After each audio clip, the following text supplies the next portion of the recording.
Students, in last video, we will discuss exercise 13.2 up to the question number 5. Now we continue exercise from the question number 6. Here question number 6 is that capital E and capital F be the event with its probability is given. Here P of E equal to given 3 by 5. P of F is equal to given 3 by 10. An intersection is here given. Probability of E intersection F is here given 1 by 5. Are E and F independent? So you will check this product. Is it equal to this number or not? So to here P of E into P of F is equal to 3 by 5 into 3 by 10 is equal to 9 by 50 is not equal to 1 by 5 is not equal to 1 by 5. Therefore, that is not equal to यानी कि is not equal to E intersection F.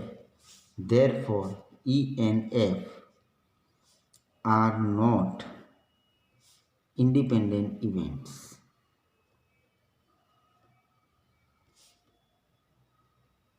Next 7 number question is here given that the event E and B such that P of A given, P of A union B is given and P of B is given P.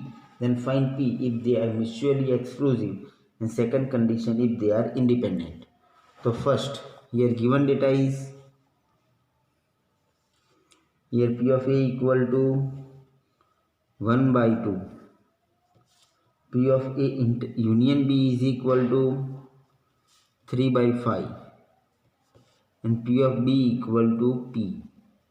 तो condition wise हमें P find out करना है.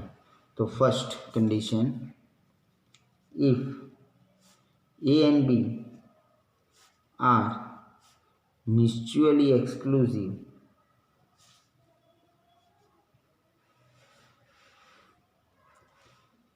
Then अगर exclusive है तो intersection null set हो जाएगा. Intersection null set हो जाएगा तो उसका प्रोबेबिलिटी ज़ीरो हो जाएगा. therefore P of A intersection B is equal to 0. तो अब जनरल फॉर्मूला लेंगे तो therefore P of A union B equal to P of A plus P of B minus P of A intersection B. उसके अंदर value substitute therefore 3 by 5 is equal to 1 by 2 plus P plus minus 0. तो final P को subject बनाए तो P equal to 3 by 5 minus 1 by 2 that is 6 minus 5 1 by 10. Okay, तो P का value as A and B are mutually exclusive events. Second condition if A and B are independent events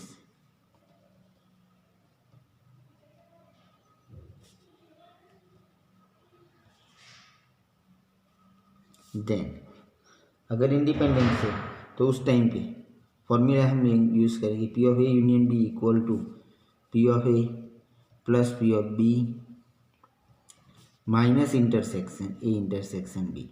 But as the independent event then A intersection B is equivalent to P of A into P of B. यानी कि यहाँ पर formula में इतना यानी यहाँ पर आ जाएगा P of A into P of B हो जाएगा इंडिपेंडेंट से. इसलिए अब यहाँ पर तो ये एज इट इज़ रहा P of A union B. तो ये यूनियन B का वैल्यू कितना हमें फाइंड आउट इस क्वेश्चन में दिया था. यूनियन का वैल्यू यहाँ पर है 3 by 5. P of A का वैल्यू है 1 by 2. B का वैल्यू है P minus 1 by 2 into P. तो that is 3 by 5 minus 1 by 2 is equal to P minus 1 by 2 P यानी कि P by 2 हो गया ये. तो यहाँ से P by 2 equal to 1 by 10 2 cut कर दिया. This implies P equal to 1 by 5. तो इंडिपेंडेंस के टाइम पे P का वैल्यू आ गया 1 by 5. चलो next question number 8 is here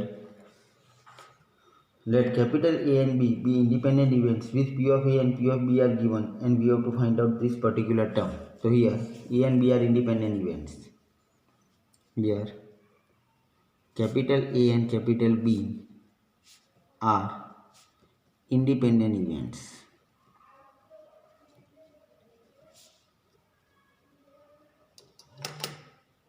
Okay, and conditions को भी दिए, and P of A equal to 0.3 and P of B equal to 0.4. तो particular 1 by 1 terms find out करने। तो फर्स्ट फाइंड आउट करना है हमें ए इंटरसेक्शन बी। तो ए इंटरसेक्शन बी हो जाएगा P of A into P of B के बराबर, प्रोडक्ट के बराबर, यानी कि 0.3 इंटू 0.4। तो ये प्रोडक्ट हो जाएगा 0.12। Second P of A union B. तो यूनियन का फॉर्मूला आ जाएगा P of A plus P of B minus P of A intersection B, यानी कि 0.3 प्लस 0.4 माइनस इंटरसेक्शन ने फाइंड आउट कर दिया था 0.12, तो 0.70 minus 0.12 is equal to 0.58। Third term find out करनी है P of A given B. तो P of A given B का फॉर्मूला भी तुम्हें याद है, P of A intersection B upon P of B. तो इंटरसेक्शन है 0.12 एंड पी ऑफ बी है 0.4। तो फाइनली रेशियो हो जाएगा 0.3। And P of B given A की वैल्यू फाइंड आउट करनी हो तो बी गिवन ए का फॉर्मूला बनेगा P of A intersection B upon P of A. तो इंटरसेक्शन की वैल्यू है 0.12 एंड पी ऑफ ए का वैल्यू है 0.3, तो यहाँ पर आ जाएगा 0.4। ओके, तो ये सारे टर्म्स आ गए। Next question number 9 number, if A and B are two event such that P of A equal to P of B equal to an intersection दिए हैं, हमें फाइंड आउट करना है P of not A and not B. Not A and not B find out करना है। तो जो दिया है उसको लिखेंगे पहले here P of A equal to 1/4, P of B equal to 1/2 and P of A intersection B is equal to 1/8। तो जो फाइंड आउट करना है P of not A and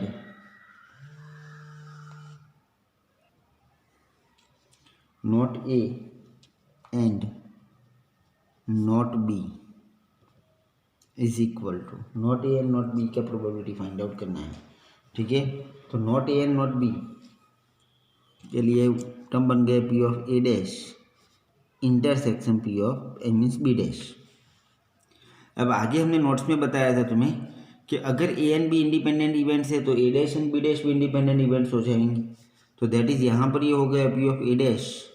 अब इंडिपेंडेंट इवेंट्स है तो उसका directly means intersection directly product में convert हो जाएगा। अब ए डैश का फॉर्मूला आ जाएगा 1 minus P of A and B dash का पी ऑफ बी डैश का फॉर्मूला बनेगा 1 माइनस पी ऑफ बी। तो वैल्यूज यहाँ पर रखे तो 1 माइनस पी ऑफ ए यानी 1/4 इंटू ये हो गया 1/2, यानी 4 माइनस 1 3/4 इंटू ये 1/2, यानी फाइनली ये टर्म आ गई 3/8। Next question number 10, even capital A and B are such that P of A equal to given P of B equal to given and not के लिए भी प्रोबेबिलिटी दी है, state whether A and B are independent और not. तो यहाँ पर here P of A equal to 1/2, P of B equal to 7/12, not यानी डैश ए डैश और यानी कि union B dash is equal to given 1/4। तो state whether A and B are independent और नॉट। तो पहले तो इसके थ्रू इंटरसेक्शन फाइंड आउट करेंगे। तो P of A intersection B, De Morgan law apply करके डैश को बाहर निकाल दिया, वो वैल्यू हो गई 1/4। तो यहाँ से P of A intersection B 1 minus 1/4 हो जाएगा, यानी कि ये वैल्यू आ जाएगी 3/4। अब ये दोनों का प्रोडक्ट भी चेक कर लो, तो वो भी 3/4 के बराबर हो रहा है, तो ठीक है। And P of A into P of B is equal to 1/2 into 7/12, that is equal to 7/24 is not equal to A intersection P of A intersection B. Therefore, A and B are not independent events.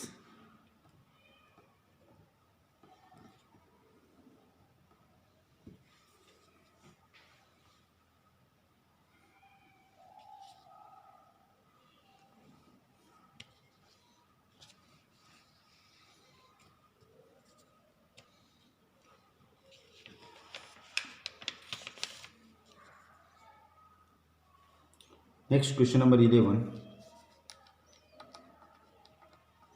Given two independent events A and B such that P of A and P of B are given. So here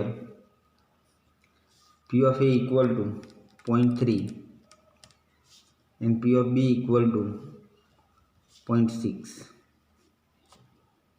तो particular terms find out करने, तो first find out करना है P of A and B, and यानी intersection, और question में यहाँ पर कहा है कि A and B are independent, तो ये हो गया P of A intersection B, intersection में इंडिपेंडेंट है, इसीलिए ये हो जाएगा P of A into P of B, यानी कि 0.3 इंटू 0.6 इज इक्वल टू हो जाएगा 0.18। Second, P of A and not B, तो उसके लिए P of A intersection B dash, A intersection B dash का फॉर्मूला बनेगा P of A into P of B dash, क्योंकि ए एंड बी अगर independent नहीं तो ए एंड बी डैश भी इंडिपेंडेंट होंगे, ए डैश एंड बी भी independent होंगे, तो यहाँ पर पी ऑफ ए है 0.3 एंड बी डैश है 0.4, यानी 1 माइनस पी ऑफ बी आएगा ना, तो 1 माइनस 0.6 यानी 0.4 हो गया, तो ये प्रोडक्ट हो गया 0.12। थर्ड टर्म है पी ऑफ ए और बी, तो ए और बी यानी कि ए यूनियन बी, यानी कि P of A plus P of B minus P of A intersection B, तो पी ऑफ ए का वैल्यू है 0.3, पी ऑफ बी का वैल्यू है 0.6 और इंटरसेक्शन का वैल्यू हमने फाइंड आउट किया था 0.18,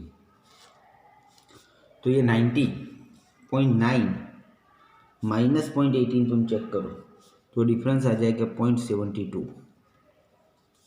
एंड फोर्थ नंबर है P of neither A nor B, तो नाइदर ए नॉर बी का मतलब हो गया P of A dash intersection B dash, यानी ये P of A dash into P of B dash independent है इसीलिए, तो ए डैश 1 माइनस 0.3 यानी 0.7, बी डैश यानी 1 माइनस 0.6 यानी 0.4, दोनों का प्रोडक्ट चेक करोगे तो 0.28, दो आंसर हो गए। Next question number 12 number, a dice is toss thrice, find the probability of getting odd number at least once. Dice को 3 बार टॉस कर रहे हैं, तो here sample space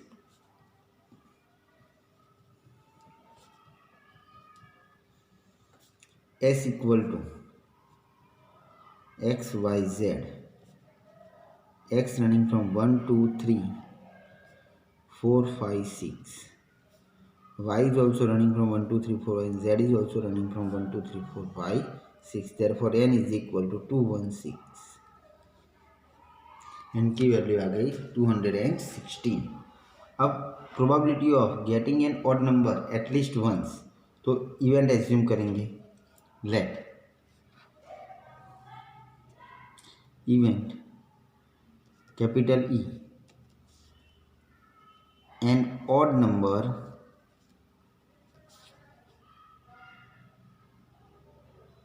at least once, getting odd number at least once.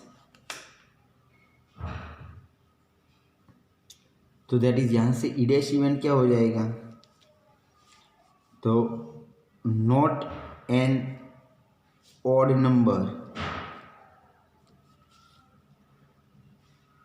Any time.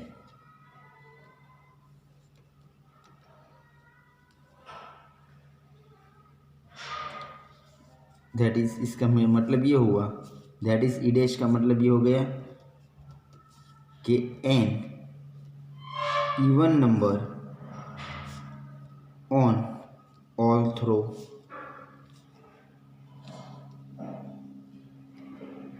That is, उसके अंदर outcomes कौन से आ जाएंगे, that means E dash equal to x y z, उसमें एक्स रनिंग फ्रॉम 2 4 6, वाई भी वही हो जाएगा एंड जेड भी वही हो जाएगा। तो ऐसे आउटकम्स कितने हो जाएंगे, तो 3 इंटू 3 इंटू 3, तो देयरफॉर इसके आउटकम्स हो जाएंगे आर इक्वल टू 27। तो therefore P of E dash, इसकी प्रोबेबिलिटी हो जाएगी 27 डिवाइड बाय 216। ओके, तो सारे अब एटलीस्ट कम से कम एक नंबर और हो उसके लिए बात करनी है।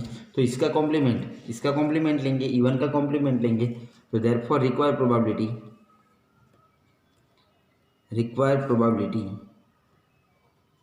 P of E equal to 1 minus P of E dash, that is 1 minus 27 by 216, that is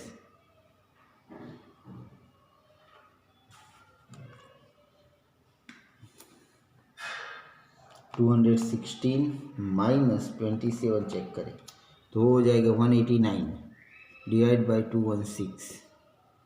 तो यहाँ पर कट शॉर्ट करें तो 189 डिवाइड हमने 7 किया, 189 डिवाइड 7 तो 27 आ जाएगा एंड 216 डिवाइड 8 करें, 216 डिवाइड 8 करें तो भी 27, यानी कि 27 इंटू 7 हो गया ये, 27 इंटू 8 हो जाएगा, यानी कि फाइनली आंसर हो जाएगा 7/8। Okay, next question 13 number. 2 balls are drawn at random with replacement word choose किया from a box containing 10 black and 8 red ball, find the probability that following. Okay, तो हमें पर्टिकुलर प्रोबेबिलिटीज फाइंड आउट करनी है। Total 18 balls हैं, तो ये 10 black 8 red ball, 2 balls are drawn at random. तो first ball is drawn, capital events लिए, events capital A, first ball is red, event B, second ball is red। तो फर्स्ट के अंदर प्रोबेबिलिटी फाइंड आउट करनी है, बोथ आर रेड, तो probability P of both are red is equal to P of A intersection B। तो अब with replacement कहाँ है, इसीलिए ये तो इंडिपेंडेंट इवेंट्स हो गए, यानी कि यहाँ पर ये आ जाएगा P of A into P of B के बराबर, P of A into P of B. तो फर्स्ट रेड आई, उसकी प्रोबेबिलिटी कितनी, तो रेड टोटल कितने हैं 8 में से 1 और टोटल बॉल हो गए 18 में से 1। अब फर्स्ट बॉल सिलेक्ट किया, उसको अंदर वापस रख दिया, तो सेकंड बॉल के सिलेक्शन के टाइम पे भी बॉक्स के अंदर रेड बॉल तो 18 ही मीन्स 80 रहेंगे। तो यहाँ पर ये फाइनली हो जाएगा, प्रोडक्ट चेक करें तो मीन्स कट कर दिया ना हमने, 2 कट कर दिया, तो ये 9 यानी यहाँ पर 81 एंड 4 यानी 16। Second P of first is black and second is red,